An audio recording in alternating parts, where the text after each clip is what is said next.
София. 15 часа и 30 минути. На телефон 112 е подаден сигнал за помощ. Човек е изчезнал при мистериозни обстоятелства. Инспектор Деян Младенов и главен полицай Веселин Георгиев пътуват към мястото на инцидента. Лицето е в неизвестност от едната нощие. Има и описание? Да, име Петър Ноев, среден ръст, русоляв, с очила, черно яке, черни дънки и синя панелка.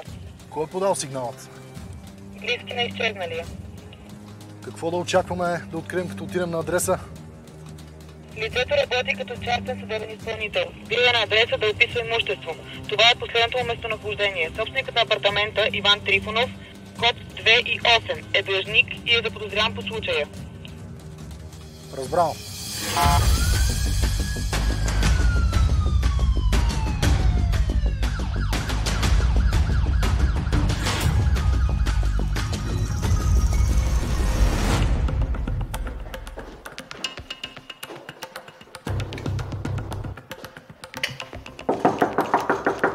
Професията на съдебните изпълнители често е предпоставка за престъпления. Хората, чието имоти отнемат, понякога проявяват агресия към тях.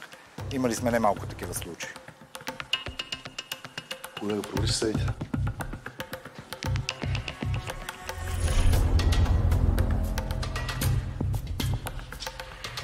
на 140, намираме се на адреса. Никой не отговаря на етажа. Все още няма информация къде се намира заподозрения. Разбрано, изтеглете се. Има ли информация къде се намира работното място на заподозрения? Изчакайте. Няма информация, може да оттеглите. Разбрано. В такива ситуации ние няма какво повече да направим. Колегите от управлението започват оперативно издирвателна дейност по случая.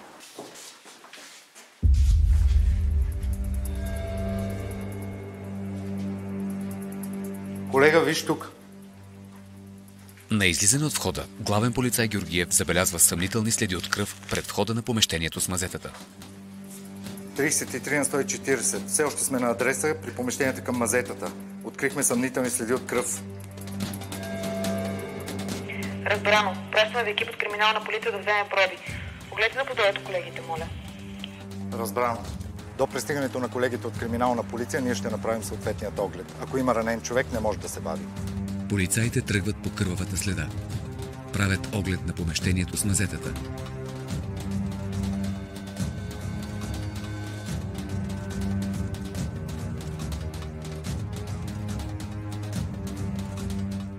Съмнителен шум ги отвежда в дъното на подземния етаж. Тук има човек.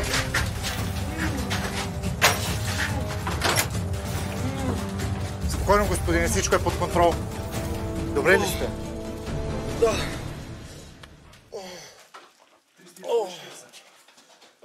Намерихме човека. Следва да е той, полиция го разпознава на лични данни. Видимо в добро състояние, но пратете медицински екип. Можете ли да стоите прав? Да. Как се казвате? Петър Ноев. Какво се случи? Частен съдебен изпълнител. Иван Трифонов. Спокойно само. Много Искате лошо. ли да ви изведем? Да. Иван Трифонов. Този тип дължи много пари към банката и отидох да опиша имуществото в апартамента, но по някое време издивя и ме хвана, започна да ме налага, върза ме и ме държа цяла нощ килера. А имаше ли свидетели? Не, Някакви други лица? не. Сутринта ме свали тук. А побоя къде стана? В мазето ли? Горе в апартамента. Сутринта ме свали в мазето и ме вързи и каза, че никой няма да ме чуе и няма да й помогне. Добре, само спокойно. Всичко е под контрол. Сега ще ви изведем горе. Чакаме линейка всеки момент, за да ви прегледат. Вътре са ми документите. Колегата ще ги вземе. Спокойно. С неговите Спокойно, само данни. лекичко. Вътре в помещението инспектор Младенов открива папка с документи, в които частният съдебен изпълнител е описал имуществото на заподозрения Иван Трифонов, а също така и неговия автомобил. Може ли справка на автомобил бял с регистрационен номер СА СР? Прието. Имаме сведения, че автомобилът е на заподозрения Иван Трифонов и той може да го използва. Автомобилът е описан от частно съдебно лице. Да го пуснем за издирване. Разбрано.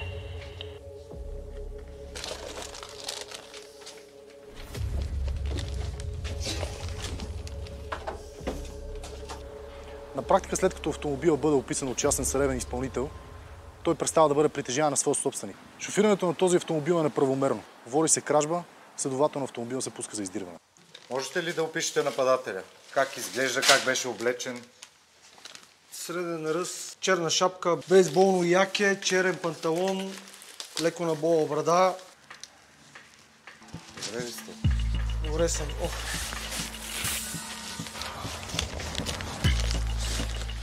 Леко.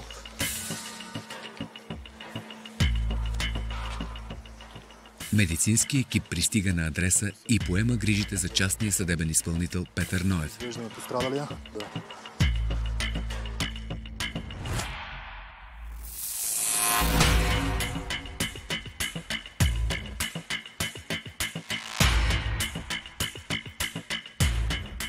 Междувременно инспектор Деян Младенов и главен полицай Веселин Георгиев получават важна информация от оперативния дежурен. Издирваният автомобил е засечен. След няколко минути дежурният патрул пристига на паркинга, където е засечен автомобилът.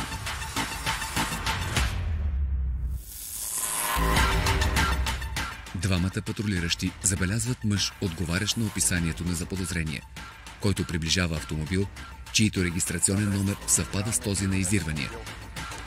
Добър ден, полицай Деян Младенов и полицай Веселин Георгиев. Документи за проверка. Къде сте тръгнали с тази лопата? Вие ги извадете лична карта. Картофи на вио.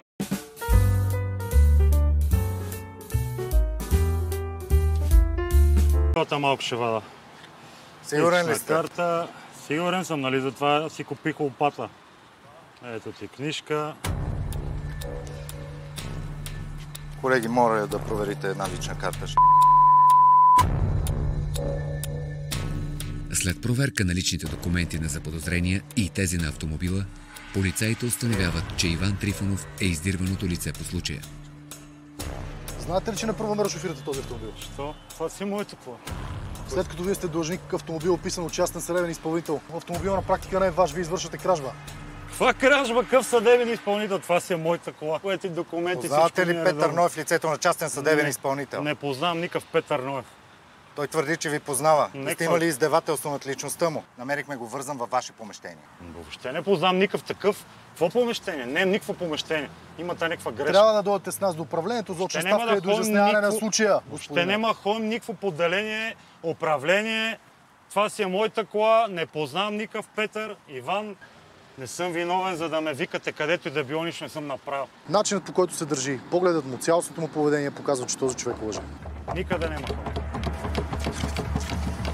Отворете багажника. Кучето е там. Отворете багажника, казах. Кучето е зло и ще се фърли. Отворете багажника веднага! Стой, че стреля! Стой, че стреля!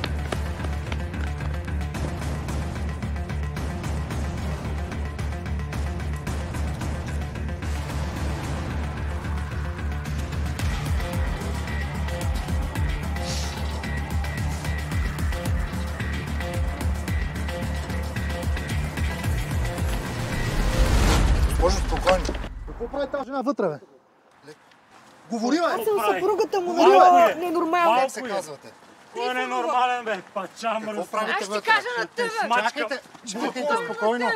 Кажете за какво тук. Така е будницата. Пиш, не кой живее. ще падне?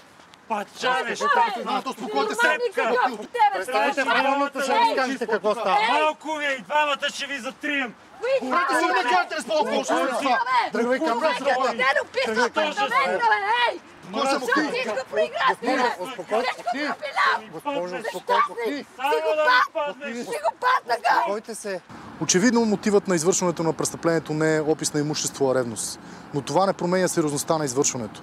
Жената най-вероятно е станала свидетел на побоят върху съдебния изпълнител, но това ще се изясни в управлението. Човека само описва апартамента! Успокойте се сега в районното, ще уточним Какво го биеш? Какво ти е направил човека? Проститутка така. Добре, Спокойно ли сте? успокоя. Ще ви пусна, ако се успокоите. Да, пуснете ме, спокойна съм.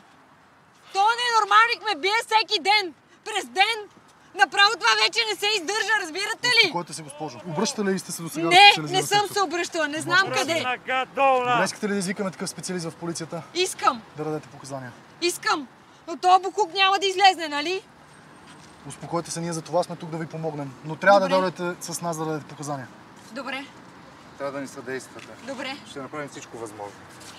добре. Елате, Няма да сядам до Спокойно, този. колегата ще седне между вас. Ела да ти видя. Психопат такъв. Ела да ти видя колко си отворена пред полицайите, бе, колко мръсен. Ти си букук. Ела да ти видя. Всичко проиграваш. Ще видиш какво ще правя.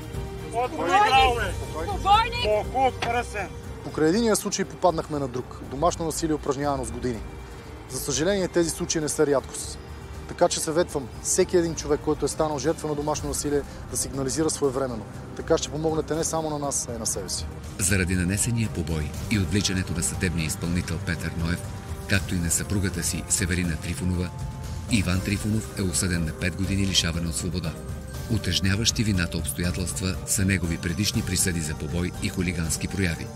Северина води дело за домашно насилие, последвано от дело за развод. Всяка четвърта жена в България е жертва на домашно насилие, но едва 4 на 100 от жертвите споделят за преживяното или търсят помощ от полицията. Очаквайте в помощ 112. Дете е